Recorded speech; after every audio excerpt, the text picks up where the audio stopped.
ಆಗಿ ಅವರಿಗೆ ಅದರಲ್ಲಿ 5% ಕೂಡ ನಾವು ಇದುವರೆಗೂ ಅವ್ರಿಗೆ ಗಡಿಗಳನ್ನು ನಿರ್ಧರಿಸಿ ಅವರಿಗೆ ದುರಸ್ತಿ ಮಾಡೋಕ್ಕಾಗಿಲ್ಲ.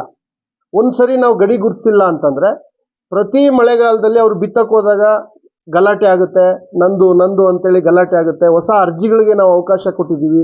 ಫಾರ್ಮ್ 57 ಹಾಕ್ಲಿಕ್ಕೆ ಅವಕಾಶ ಇತ್ತು, 53 ಹಾಕ್ಲಿಕ್ಕೆ. ಬಲಾಢ್ಯರು ಹೋಗಿ ಅವ್ರ ಜಾಗದಲ್ಲಿ ಹಾಕಿ ನಾನೇ ಅಲ್ಲಿ ಉಳುಮೆ ಮಾಡ್ತಾ ಇದ್ದೆ ಅಂತ ಅಂತಾರೆ. ಸೊ ಈ ರೀತಿಯ ಎಲ್ಲ ಸಿವಿಲ್ ವ್ಯಾಜ್ಯಗಳಿಗೆ ಮೂಲವಾಗ್ತಕ್ಕಂಥದ್ದು ಈ ಮಂಜೂರಿ. ಈ 40 ವರ್ಷ 50 ವರ್ಷ ಏನು ಸಮಸ್ಯೆ ಇತ್ತು, ಈಗ ಅದನ್ನೆಲ್ಲನೂ ಕೂಡ ಶಾಶ್ವತವಾಗಿ ಪರಿಹಾರ ಮಾಡೋ ನಿಟ್ಟಿನಲ್ಲಿ ಈಗಾಗಲೇ 32,000ದಲ್ಲಿ ಸುಮಾರು 3,000 ರೈತರಿಗೆ ಅಂತಿಮ ಹಂತದಲ್ಲಿದೆ. ಈ 32,000 ರೈತರು ಜೊತೆಗೆ ಸರ್ಕಾರಿ ಉದ್ದೇಶಗಳಿಗೆ, ಅದು ಸ್ಮಶಾನ ಇರಲಿ, ಶಾಲೆಗಳಿರಲಿ, ಅಂಗನವಾಡಿ ಇರಲಿ, ಆಸ್ಪತ್ರೆ ಇರಲಿ, ಯಾವುದೇ ಸಾರ್ವಜನಿಕ ಉದ್ದೇಶಕ್ಕೆ ನಾವು ಮಂಜೂರಿ ಮಾಡಿದ್ರು ಕೂಡ ಆ ಮಂಜೂರಿ ಜಾಗದ ಗಡಿಯನ್ನು ಕೂಡ ನಾವು ನಿರ್ಧರಿಸಿ ಅದಕ್ಕೂ ಕೂಡ ಸ್ಪಷ್ಟತೆ ಕೊಡಬೇಕಾಗುತ್ತೆ. ಇಲ್ಲ ಅಂದರೆ ನಾಳೆ ಯಾವುದೋ ಖಾಸಗಿ ವ್ಯಕ್ತಿ ಇದು ನನ್ನ ಜಾಗ ಅಂತೇಳಿ ಕ್ಲೈಮ್ ಮಾಡುವಂಥ ಸಂದರ್ಭ, ಸರ್ಕಾರ ಎಷ್ಟೋ ಸಂದರ್ಭಗಳಲ್ಲಿ ಆ ರೀತಿಯ ಪ್ರಕರಣಗಳನ್ನು ನಾವು ನೋಡ್ತೀವಿ. ಹಾಗಾಗಿ ಇವೆಲ್ಲ ಶಾಶ್ವತವಾಗಿ ಪರಿಹಾರ ಆಗುವಂಥದ್ದು ಈ ಭೂ ಮಂಜೂರಾತಿಯ ಪೋಡಿ ದುರಸ್ತಿ ಆಂದೋಲನದ ಮೂಲಕ. ಅದಕ್ಕೆ ಬಹಳ ವ್ಯವಸ್ಥಿತವಾದ ವೆರಿ ಆರ್ಗನೈಸ್ಡ್ ವೇನಲ್ಲಿ ಅದನ್ನು ಮಾಡಲಿಕ್ಕೆ ಇಲಾಖೆ ಸಜ್ಜಾಗಿದೆ. ಅದರ ಆ ವಿಷಯವನ್ನು ನಾನು ಸಮಗ್ರವಾಗಿ ಜಿಲ್ಲೆಯಲ್ಲಿ, ಅದು ಜಿಲ್ಲೆಯ ಅತಿ ದೊಡ್ಡ ಸಮಸ್ಯೆ ಅಂತೇಳಿ ನಾನು ಭಾವಿಸಿದ್ದೀನಿ. One of the biggest problem. ತಾವು ನೋಡ್ತೀರಿ, ಎಷ್ಟೋ ಬಡವರು ಅವ್ರನ್ನ ಒಕ್ಲೆಬ್ಸಿದ್ದಾರೆ, ಕೋರ್ಟ್ಗಳಿಗೆ ಅಲಿತಾ ಇದ್ದಾರೆ, ಕಚೇರಿಗಳ ಮುಂದೆ ಅಲಿತಾ ಇದ್ದಾರೆ, RTCಗಳು ನನಗೆ ಬರ್ತಾ ಇಲ್ಲ, ಬ್ಯಾಂಕ್ ಲೋನ್ ತಗೊಳಕ್ಕಾಗಲ್ಲ, ಬೆಳೆ ಬೆಳೆದ್ರೆ ಅದಕ್ಕೆ ರಕ್ಷಣೆ, ದುಡಿಯೋದೆಲ್ಲನೂ ಬರೀ ನ್ಯಾಯಾಲಯಗಳಿಗೆ ಹೋಗ್ತಾ ಇದೆ. ಈ ಥರದ್ದೆಲ್ಲ ಏನಿದೆ ಅದು ಒಂದು ಫಂಡಮೆಂಟಲ್ ಸಮಸ್ಯೆಗೆ ಪರಿಹಾರ ಅಂದರೆ ನಾವು ದುರಸ್ತಿ ಮಾಡೋಂಥ, ಅದು ಶಾಶ್ವತ ಪರಿಹಾರ. ಸೊ ಹಾಗಾಗಿ ಆ ಕೆಲಸಕ್ಕೆ ಎಲ್ಲಿಲ್ಲದ ಒತ್ತನ್ನು ಕೊಡ್ತೀವಿ. ಎರಡನೇದು ಕಂದಾಯ ಗ್ರಾಮ. ತಾವು ಏನು ಬ್ರಿಟಿಷರು ಮೂಲ ಸರ್ವೆ ಮಾಡಿದಾಗ ಗ್ರಾಮಗಳನ್ನು ಗ್ರಾಮ ಠಾಣ ಅಂತೇಳಿ ಗುರುತಿಸಿದ್ದಾರೆ, ಅದನ್ನು ಮೀರಿ ಇವತ್ತು ಗ್ರಾಮಗಳು ಬೆಳೀತಾ ಹೋಗಿದ್ದಾವೆ.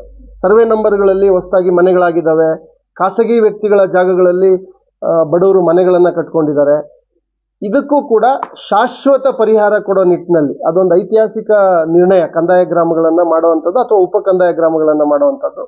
ಆ ಕೆಲಸನೂ ಕೂಡ ಜಿಲ್ಲೆಯಲ್ಲಿ ನಮಗೆ ಆದ್ಯತೆ ಇದೆ.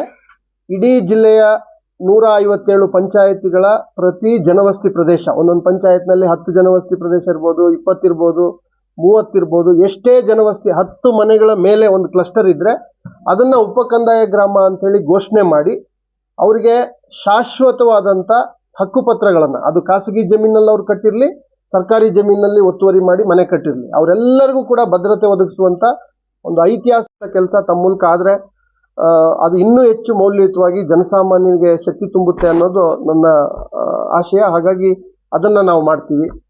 ಅದೇ ರೀತಿ ಚಿಕ್ಕಬಳ್ಳಾಪುರ ಆಗಿದೆ, ಚಿಕ್ಕಬಳ್ಳಾಪುರ ನಮ್ಮದು ಕಂಪ್ಲೀಟ್ ಆಗಿದೆ.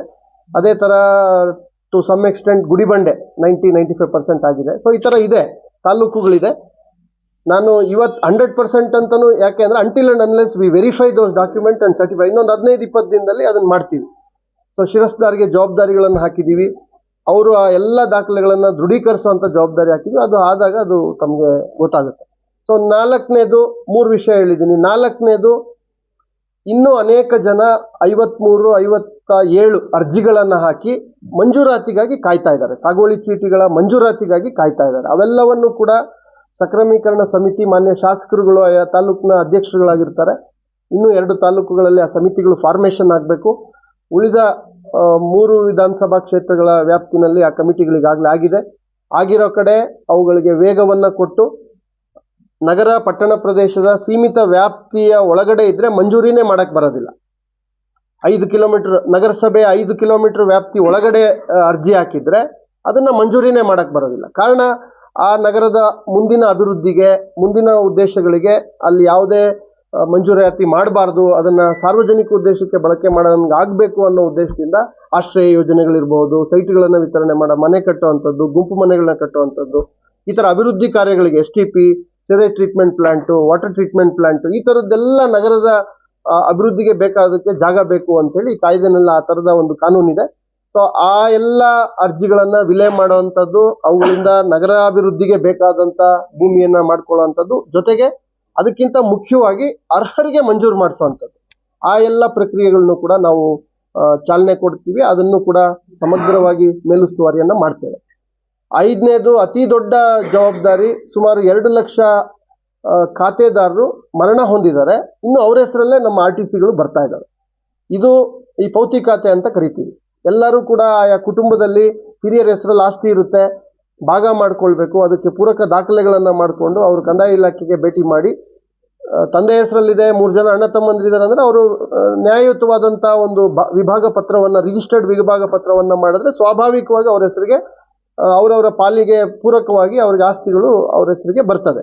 ಸೊ ಈ ಪ್ರಕ್ರಿಯೆ ಜನಸಾಮಾನ್ಯರು ನಮ್ಮ ಜೊತೆ ಕೈ ಜೋಡಿಸ್ಬೇಕು, ಇಲಾಖೆ ಜೊತೆ. ಇಲಾಖೆನೂ ಕೂಡ ಯಾರ್ಯಾರು ಪೌತಿ ಖಾತೆ ಬಾಕಿ ಇದ್ದಾರೆ ಅವರಿಗೆ ನೋಟಿಸನ್ನು ಕೊಡುವಂಥದ್ದು. ನೋಡಿ, ನಿಮ್ಮ ತಂದೆ ಹೆಸರಲ್ಲಿದೆ, ನೀವು ಇದನ್ನು ಮಾಡ್ಕೊಳ್ಳಿ ಅಂತೇಳಿ. ಯಾರು ಬದುಕಿದ್ದಾರೆ, ಯಾರು ಅವರ ಲೀಗಲ್ ಹೇರ್ಸ್ ಇದ್ದಾರೆ ಅವರೆಲ್ಲರಿಗೂ ಕೂಡ ತಿಳುವಳಿಕೆ ಪತ್ರಗಳನ್ನು ಕೊಡುವಂಥದ್ದು. ಈ ಮೂಲಕ ಒಂದು ರಚನಾತ್ಮಕವಾಗಿ ಅವರಿಗೆ